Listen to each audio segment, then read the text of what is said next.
বিসমিল্লাহির রহমানির রহিম।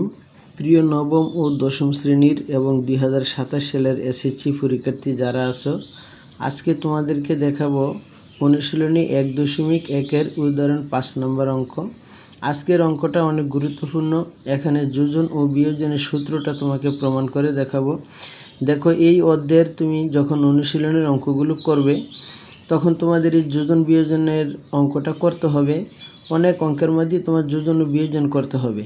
তাহলে তোমরা একটু শিখে নাও কিভাবে যোজন ও বিয়োজনটা তোমাদের করতে হবে। তাহলে দেখো, তোমরা এখানে স্ক্রিনে দেখতে পারতেছো যে অনুশীলনী 11.1-এর 5 নম্বর অঙ্কটা যে দেয়া আছে। দেখো, এ অনুপাত বি ইকাল টু সি অনুপাত ডি হলে A plus B divided by A minus B equal to C plus D divided by C minus D. এটা কীভাবে হয়? তাহলে দেখো, এখানে বইয়ের মধ্যে যেভাবে আছে এভাবে করলে তোমরা অনেকে বুঝতে পারবে না। আমি একটু সহজ সরলভাবে তোমাদেরকে বুঝিয়ে দিচ্ছি। দেখো, প্রথম আমি অঙ্কটা তুলে নিলাম। দেখো, এখানে অঙ্কটা যে তুলেছি, দেখো যে উদাহরণ 5, এ অনুপাত বি ইকাল টু সি অনুপাত ডি হলে A plus B divided by A minus B equal to C plus D divided by C minus D. এটা যোজন বিয়োজন করব। দেখো, আমি প্রথম এখানে লিখেছি যে দেওয়া আছে এই যে এ অনুপাত বি ইকাল টু সি অনুপাত ডি, এই যে এটা লিখে নিলাম এ অনুপাত বি ইকাল টু সি অনুপাত ডি। দেখো, অনুপাত যদি থাকে, এ অনুপাত বি থাকে, আমরা এটাকে এ বাই বি সমান সমান, এবং সি অনুপাত ডি থাকলে এটা সি বাই ডি লিখতে পারি। তো এটা তোমরা সবাই জানো এভাবে লেখা যায়। তো এটাকে দিলাম 1 নং সমীকরণ। এখন কি করব? দেখো, এই 1 নং সমীকরণকে আমি যোজন করব।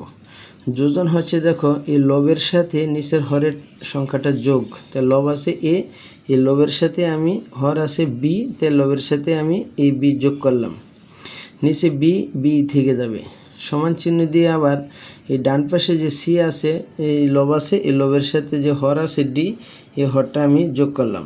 নিচে হর ডি ডি থেকে যাবে। তাহলে বুঝতে পারছো এটা কি করলাম? এটা হচ্ছে আমার যোজন করলাম।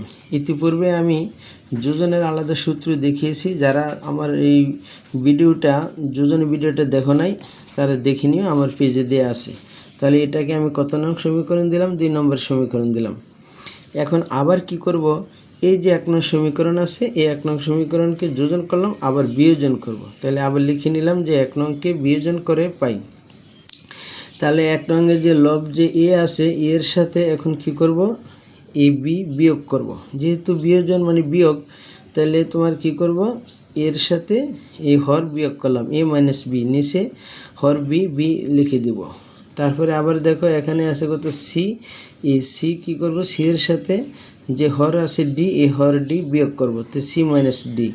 নিচে লিখবো কি? হর ডি ডি লিখে নিলাম। তাহলে এটা হলো আমি বিয়োজন করলাম। বিয়োজন করার পরে তোমরা কি করবে? দেখো, এখানে ব্যস্তকরণ করব। একটু ব্যস্তকরণ আমি লাল কালি দিয়ে লিখে নিছি তোমাদের একটু মনোযোগ আকর্ষণ করার জন্য। ব্যস্তকরণটা কিভাবে করবে? দেখো, ব্যস্তকরণের আমি ভিডিও দিয়েছি, তোমরা সেটা দেখে নিবা। আর যারা দেখো নাই তাহলে এখন দেখে নাও যে A minus B divided by B, এটা ব্যস্তকরণ করলে বি উপরে চলে যাবে আর এ মাইনাস বি নিচে চলে আসবে, তাহলে ব্যস্তকরণ হয়ে যাবে। তাহলে আবার ডান পাশে কী করব? যে হর ডি আছে এটা উপরে লবে লিখে নেব, এবং যে লবে সি মাইনাস ডি আছে এটা নিচে লিখে নেব। তাহলে এটাকে দিব কত? 3 নং সমীকরণ। বিয়োজন করার পরেই যেই সমীকরণটা পাবে এটাকে তুমি ব্যস্তকরণ করে নিবে। ব্যস্তকরণ করে এটাকে সমীকরণ নম্বর দিয়ে দিবে 3 নম্বর সমীকরণ লিখে নিলাম ব্যস্তকরণ করে। এখন ব্যস্তকরণ করার পরে একটাই কাজ, এখন কি করবা? এই যে 2 নং সমীকরণ, এই যে তোমার 2 নং সমীকরণ আছে, এই 2 নং সমীকরণ আর হচ্ছে যে 3 নং সমীকরণ, দুইটা গুণ করে দিবা। দেখো, তোমাদের বোঝার জন্য আমি এই 2 নং সমীকরণের বাম পাশে একটা সবুজ মার্ক করেছি, দাগ দিয়েছি, আন্ডারলাইন করেছি সবুজ কালি দিয়ে, যে এটা তোমার 2 নংয়ের বাম পক্ষ। আর ডান পক্ষকে লাল দাগ দিয়ে আন্ডারলাইন দিয়েছি যে কোনটার সাথে কোনটা গুণ করব এটা বোঝানোর জন্য। তাহলে তোমার 2 নংয়ের বাম পক্ষে আছে A plus B divided by B, এই যে আমি এটা লিখে নিলাম A plus B divided by B. ওই যে তোমার সবুজ কালি দিয়ে আন্ডারলাইন করেছি, তাই এটা সবুজ কলম দিয়ে লিখে নিয়েছি। তারপর গুণ চিহ্ন দেব, গুণ চিহ্ন দিয়ে কী করবো? 3 নংয়ের আবার বাম পক্ষ গুণ করব। তাহলে 3 নংয়ের বাম পক্ষ আছে B divided by A minus B, তাই যে লিখলাম B divided by A minus B, তারপর সমান চিহ্ন দিব। তারপরে আবার কি করব? 2 নংয়ের ডান পক্ষে আছে C plus D divided by D, এই যে এটা যেহেতু আমি লাল কালি দিয়ে আন্ডারলাইন করেছি, তাহলে এখানে আমি এটা লাল কালি দিয়ে লিখেছি যে C plus D divided by D, গুণ চিহ্ন দিব। তারপরে আবার কি করব, 3 নংয়ের যে ডি আছে divided by C minus D, এটা আবার লিখবো D divided by C minus D. এখন তোমরা অঙ্কটা বুঝতে পারবে যে 2 নং সমীকরণের বাম পক্ষ সবুজ দাগ দিয়ে আন্ডারলাইন করা আছে আর ডান পক্ষ লাল দাগ দিয়ে আন্ডারলাইন করা আছে। 3 নং সমীকরণের বাম পক্ষ সবুজ দাগ, 3 নং সমীকরণের ডান পক্ষ লাল দাগ। তাহলে সবুজ দাগ দিয়ে বাম পক্ষগুলো লিখেছি তোমরা বোঝার জন্য। একটা 2 নং সমীকরণের বাম পক্ষ আর 3 নং সমীকরণের বাম পক্ষ গুণ করব, সমান চিহ্ন দিয়ে 2 নং সমীকরণের ডান পক্ষ গুণ দিয়ে আবার 3 নং সমীকরণের ডান পক্ষ গুণ করেছি। তোমরা ভালোভাবে দেখলে বুঝতে পারবে। এখন দেখো এই বি আর এই বি কাটা গেল, তাহলে উপরে থাকে এ প্লাস বি, নিচে থাকে এ মাইনাস বি। এই যে এ প্লাস বি, নিচে হলো এ মাইনাস বি, সমান চিহ্ন দিয়ে এই ডি কাটা যাবে, তাহলে উপরে থাকে সি প্লাস ডি, নিচে থাকবে সি মাইনাস ডি। এই যে লিখলাম সি প্লাস ডি, নিচে হলো সি মাইনাস ডি। দেখো এখানে লিখেছি A not equal to B, আবার C not equal to D, sorry এটা ডি হবে, দুটোটা বি হয়ে গেছে, এটা হবে ডি।